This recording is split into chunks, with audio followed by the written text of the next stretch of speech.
IELTS 19, published by Cambridge University Press and Assessment 2024. This recording is copyright. Test 1. This is the IELTS listening test. You will hear a number of different recordings and you will have to answer questions on what you hear. There will be time for you to read the instructions and questions and you will have a chance to check your work. All the recordings will be played once only. The test is in 4 parts. At the end of the test, you will be given 10 minutes to transfer your answers to an answer sheet. Now turn to Part 1.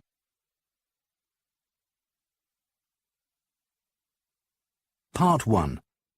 You will hear a teaching assistant calling a country park about a school visit. First, you have some time to look at questions 1 to 6.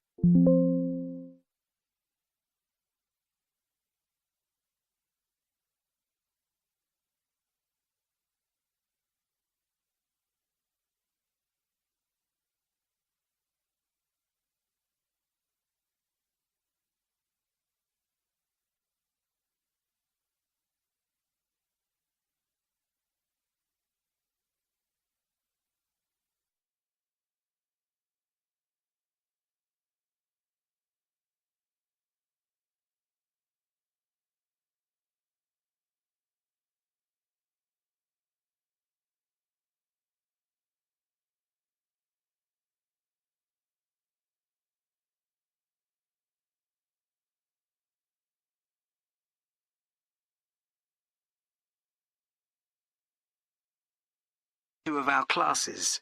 OK. What would you like to know? Well, I'm new to this area, so perhaps you could tell me something about the park first, please. Of course. Altogether, the park covers 170 acres. That's 69 hectares. There are 3 main types of habitat: wetland, grassland and woodland. The woods are well established and varied, with an oak plantation and other areas of mixed species.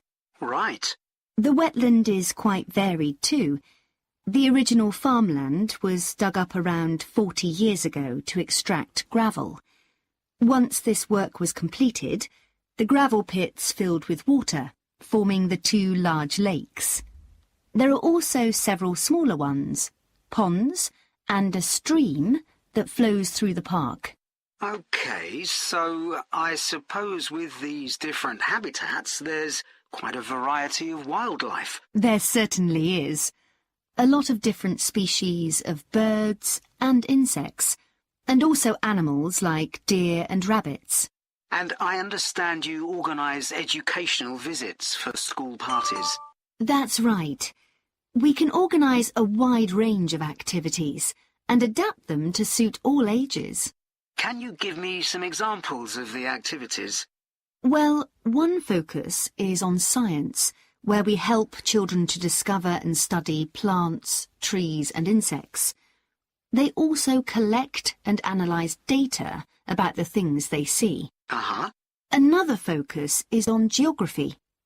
The park is a great environment to learn and practice reading a map and using a compass to navigate around the park.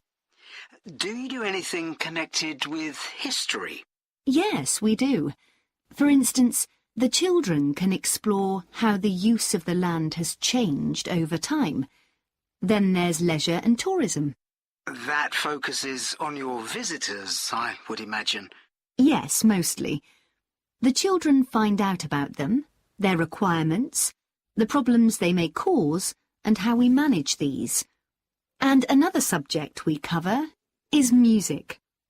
Here the children experiment with natural materials to create sounds and explore rhythm and tempo. That must be fun. Most children really enjoy it. Before you hear the rest of the conversation, you have some time to look at questions 7 to 10.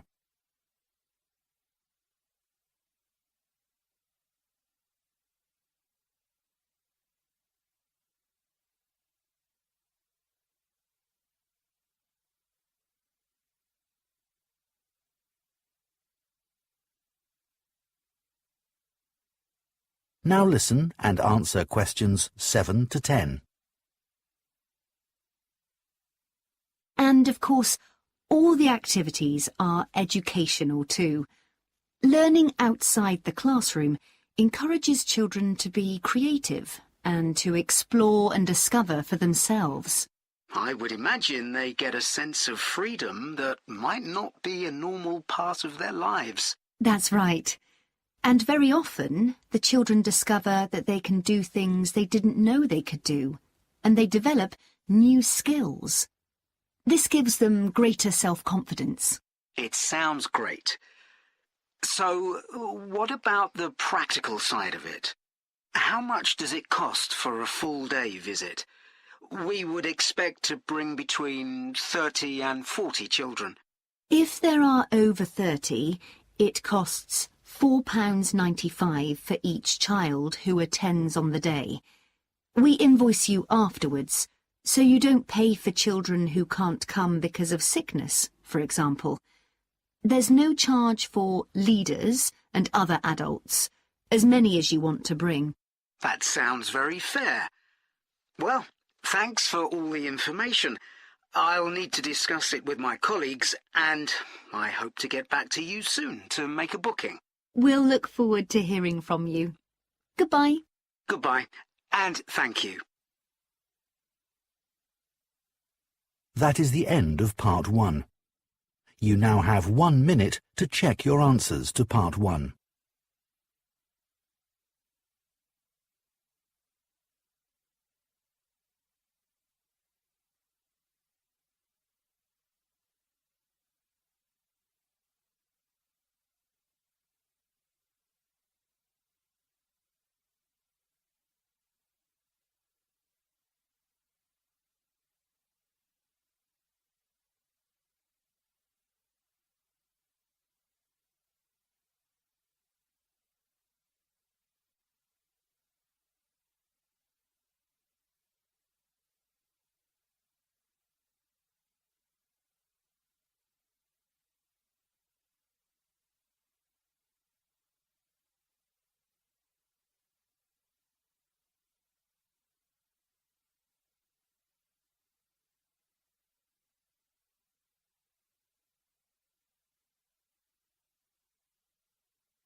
Part 2. You will hear the chairman of Stanthorpe Twinning Association, which organises the link between Stanthorpe in England and a town in France, talking to members about the year's events. First, you have some time to look at questions 11 to 15.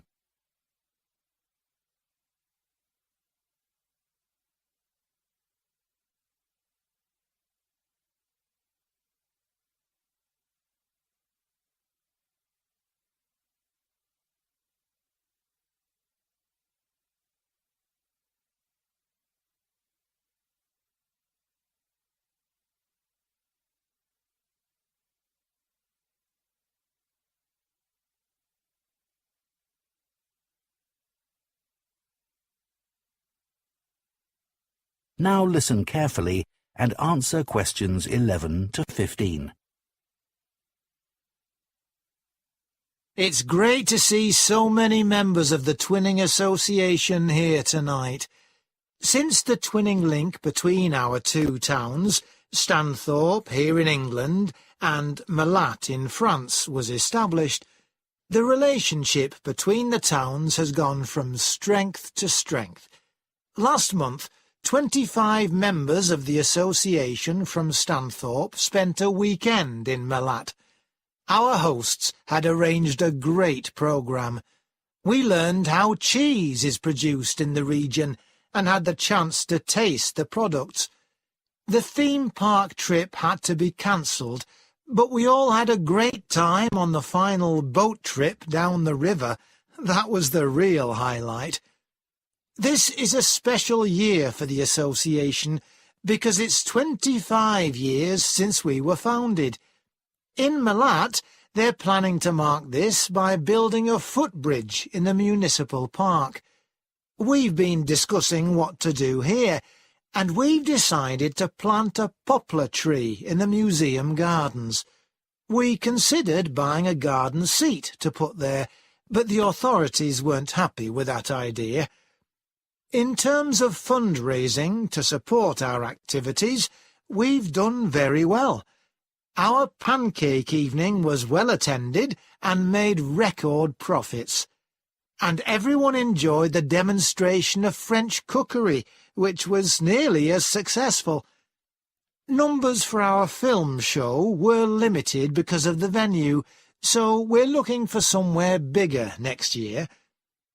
We're looking forward to welcoming our French visitors here next week, and I know that many of you here will be hosting individuals or families. The coach from France will arrive at 5 p.m. on Friday.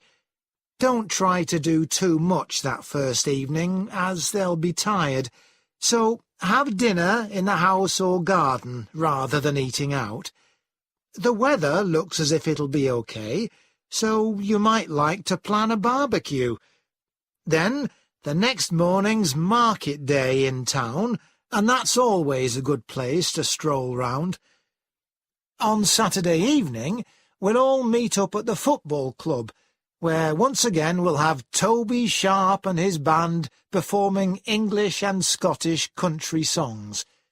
Toby will already be well known to many of you, as last year he organised our special quiz night and presented the prizes.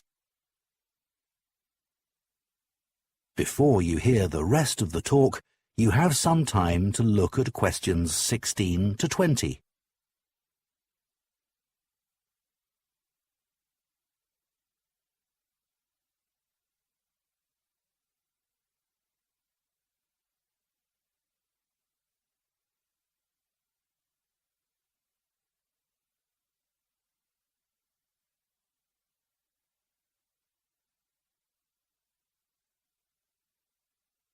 Now listen and answer questions 16 to 20.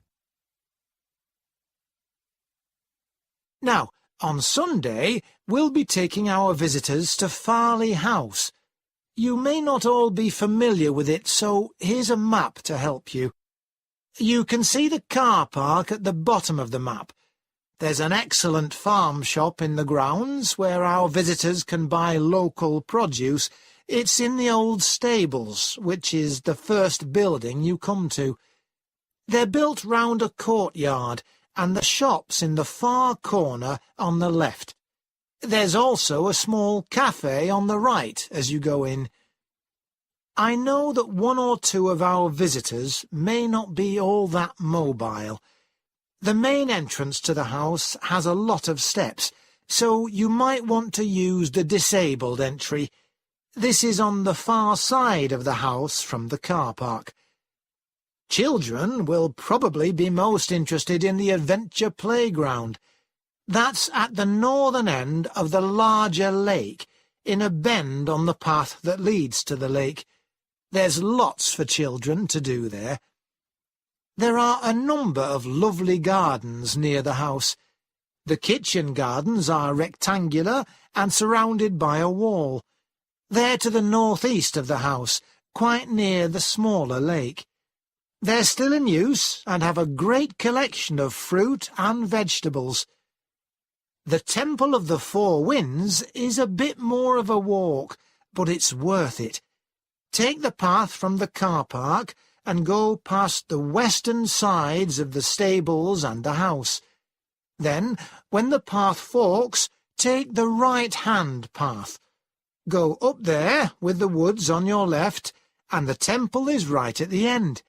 There are great views over the whole area. OK, so that's... That is the end of part 2. You now have 30 seconds to check your answers to part 2.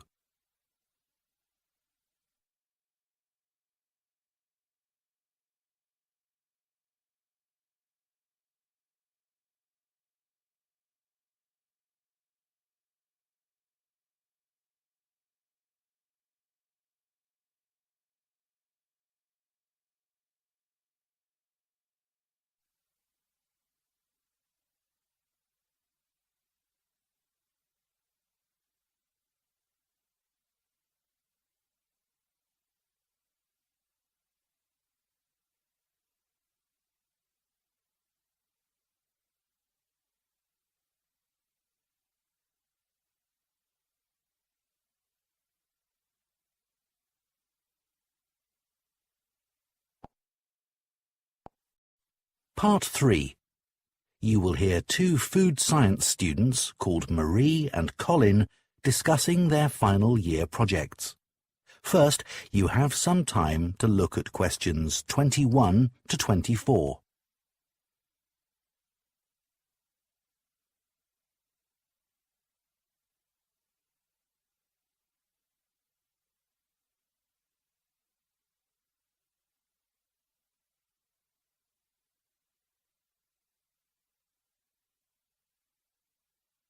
Now listen carefully and answer questions 21 to 24.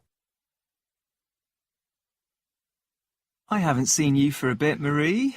No, I've been busy with my project. You're making a vegan alternative to eggs, aren't you? Something that doesn't use animal products. Yes, I'm using chickpeas.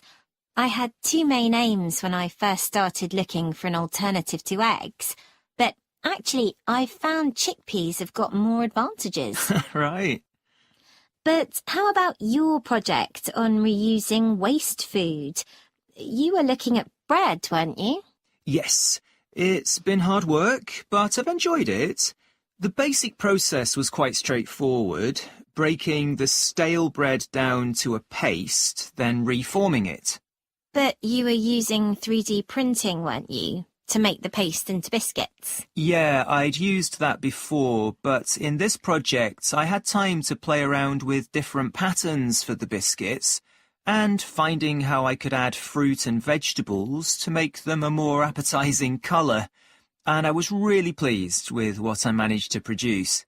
It must have been a great feeling to make something appetizing out of bits of old bread that would have been thrown away otherwise. It was. And I'm hoping that some of the restaurants in town will be interested in the biscuits. I'm going to send them some samples. I came across something on the internet yesterday that might interest you. It was a company that's developed touch-sensitive sensors for food labels. It's a special sort of label on the food package. When the label's smooth, the food is fresh. And then when you can feel bumps on the label, that means the food's gone bad. It started off as a project to help visually impaired people know whether food was fit to eat or not. Interesting. So, just solid food? No, things like milk and juice as well. But actually, I thought it might be really good for drug storage in hospitals and pharmacies. Right. And coming back to food, maybe it'd be possible to use it for other things besides freshness, like how many kilograms a joint of meat is, for example. Yes, there's all sorts of possibilities. Before you hear the rest of the discussion, you have some time to look at questions 25 to 30.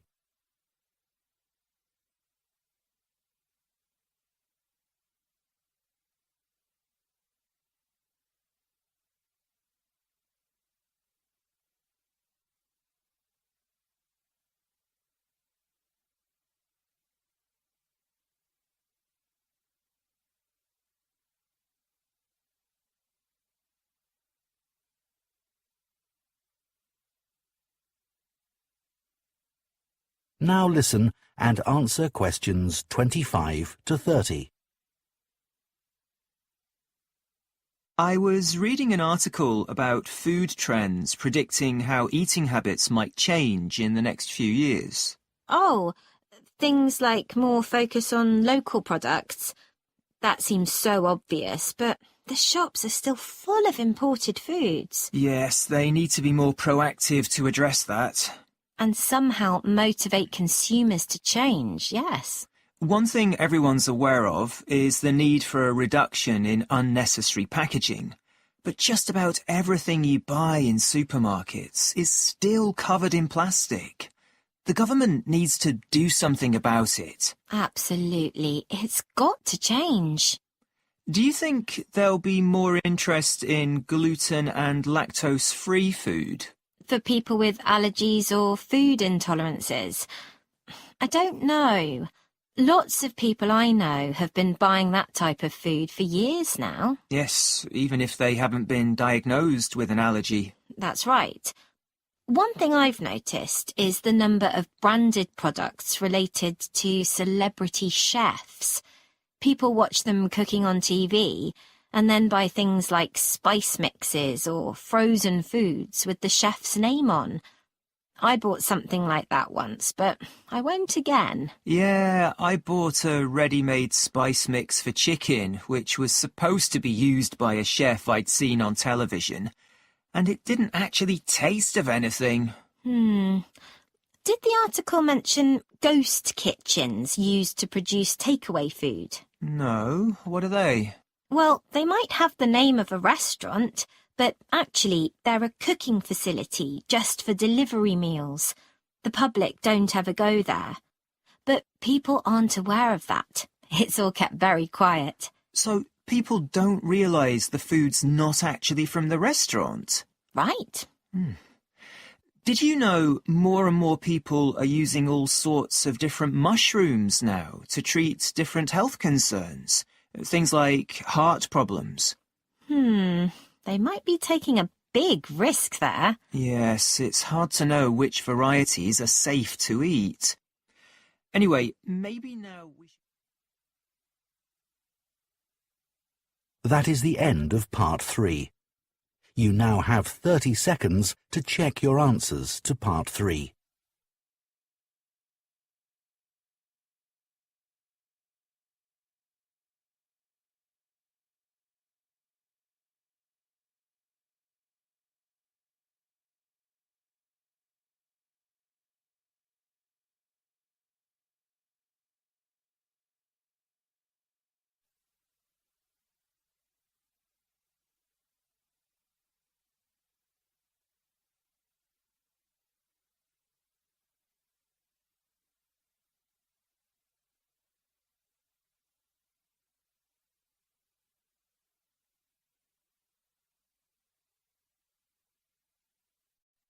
Part 4.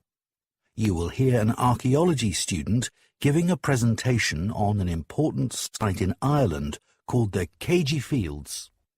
First, you have some time to look at questions 31 to 40.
Now listen carefully and answer questions 31 to 40. For my presentation today, I'm going to talk about the Cagey Fields in the northwest of Ireland, one of the largest Neolithic sites in the world. I recently visited this site and observed the work that is currently being done by a team of archaeologists there. The site was first discovered in the 1930s by a local teacher, Patrick Caulfield. He noticed that when local people were digging in the bog, they were constantly hitting against what seemed to be rows of stones. He realized that these must be walls, and that they must be thousands of years old for them to predate the bog which subsequently grew over them. He wrote to the National Museum in Dublin to ask them to investigate, but no one took him seriously.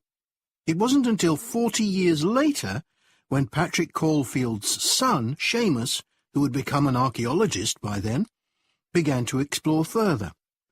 He inserted iron probes into the bog to map the formation of the stones, a traditional method which local people had always used for finding fuel buried in the bog for thousands of years. Carbon dating later proved that the site was over 5,000 years old and was the largest Neolithic site in Ireland. Thanks to the bog which covers the area, the remains of the settlement at KG Fields, which is over 5,000 years old, are extremely well preserved. A bog is 90% water, its soil so saturated that when the grasses and heathers that grow on its surface die, they don't fully decay but accumulate in layers. Objects remain so well preserved in these conditions because of the acidity of the peat and the deficiency of oxygen.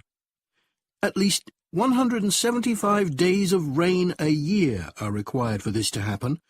This part of Ireland gets an average of 225 days.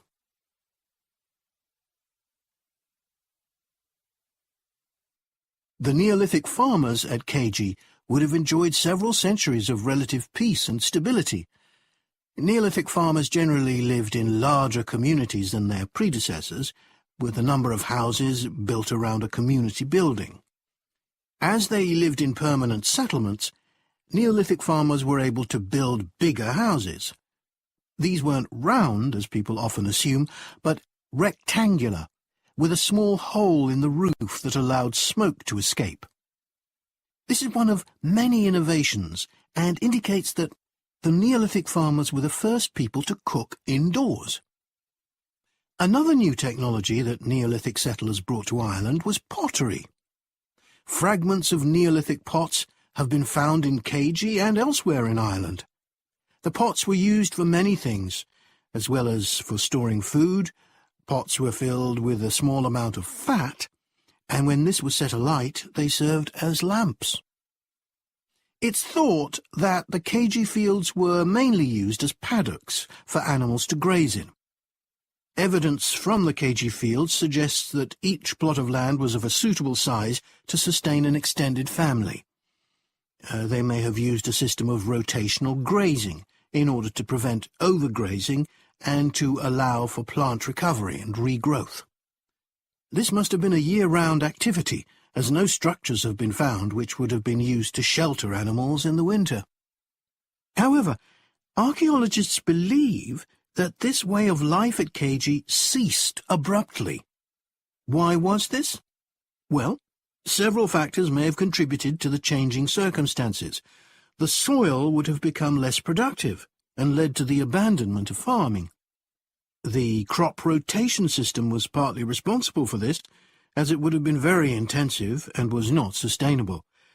But there were also climatic pressures too. The farmers at KG would have enjoyed a relatively dry period, but this began to change, and the conditions became wetter as there was a lot more rain. It was these conditions that encouraged the bog to form over the area, which survives today. So now I'd like to show you some... That is the end of Part 4. You now have 1 minute to check your answers to Part 4.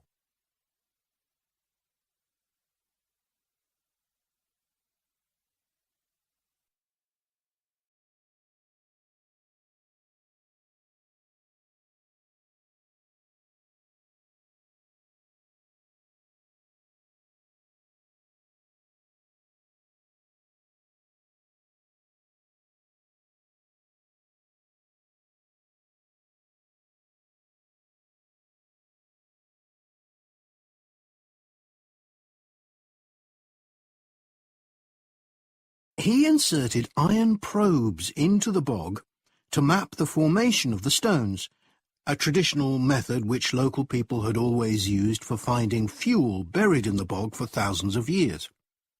He inserted iron probes into the bog to map the formation of the stones, a traditional method which local people had always used for finding fuel buried in the bog for thousands of years. Carbon dating later proved that the site was over 5,000 years old. I'd used that before, but in this project I had time to play around with different patterns for the biscuits and finding how I could add fruit and vegetables to make them a more appetizing colour. And I was really pleased with what It must have been a great feeling to make something appetizing out of bits of old bread that would have been thrown away otherwise. it was. And I'm hoping that some of the restaurants in town will be interested in the biscuits. I'm going to send them some samples. I came across something on the internet yesterday that might interest you. It was a company that's developed touch-sensitive sensors for food. There's an excellent farm shop in the grounds where our visitors can buy local produce.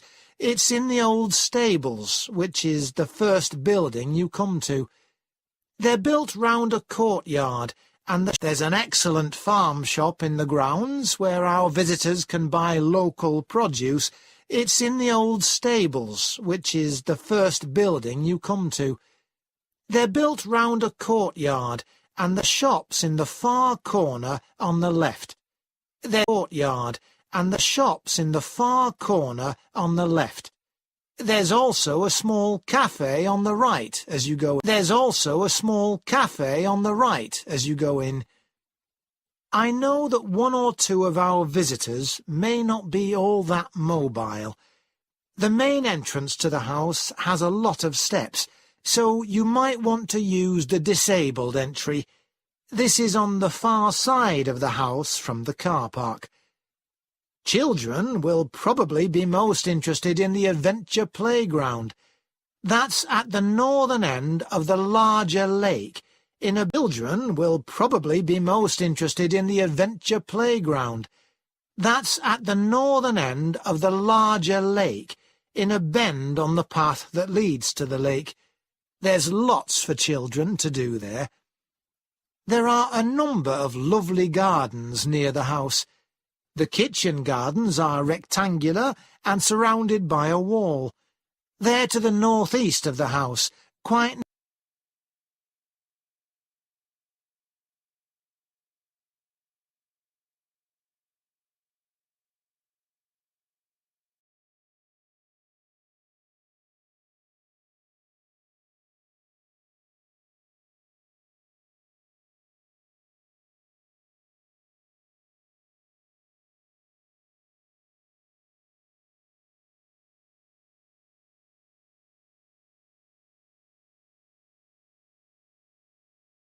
near the smaller lake. They're still in use and have a great collection of... That focuses on your visitors, I would imagine. Yes, mostly. The children find out about them. For instance, the children can explore how the use of the land has changed over time. Then there's leisure and tourism. That focuses on your visitors, I would imagine. Yes.